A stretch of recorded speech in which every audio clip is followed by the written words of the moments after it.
Sa iban pang balita, bagong radar facility sa Pag-asa Iloilo gin-inagurahan. Pasilidad ginalauman nga makapasanyog sa pagbantay sang lakat sang panahon. Si Julius Villacaol nakatutok.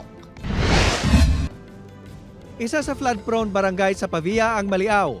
May mga tion nga kung maglain ng tiyempo kag mag-awas ang tubig sa sapa, tubtob sa hawak sang tawo ang kadalumon sang tubig. Ganit ako nga bagay para sa barangay nga temprano nga mahibaluan ng lakat sang tiyempo para sa ila pagpanghanda. Ang preparation hindi lang man isa ka minuto or segundo mo. So dapat ang preparation naton mahibos pa na sila sang ilang mga gamit. Ang problema sang taga Maliaw ang isa sa mga luyag masolusyonan sang Pag-asa Iloilo. Kaina, gininagurahan ang ginpabaskog nga Iloilo Radar Facility sini sa Punta Talaharo, Iloilo City. Ginatawag nga Iloilo S-band Radar Facility.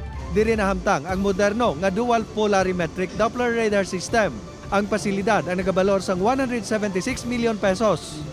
We can more closely track rainfall, monitor developing weather systems, and provide early and more accurate warnings.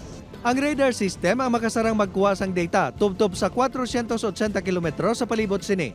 Buot silingon, magluwas sa Western Visayas kag Negros Island. Makakuha ini sang data sa iban pagin nga mga lugar sa Visayas, kag bisan sa mga parte sang Luzon kag Mindanao. Mas maatag ang mga litrato nga makuha sini. Mataas ang resolusyon, mahapos gamiton kag i-maintain. Disasters can damage homes, disrupt livelihood, wipe out critical infrastructure. That is why investing in science to strengthen resilience is not simply about technology. It is about protecting the future we are building. Magluwas sini, nagpatigayon man sang groundbreaking ceremony sa igapatindog nga synoptic station sa Iloilo International Airport sa Cabanatuan, Iloilo. Kung ini ang mangin operational na, mangin dako ini nga bulik sa operasyon sang airport. Upod kay Cirilo Rendoque, Julius Villacaol. 1. Western Visayas.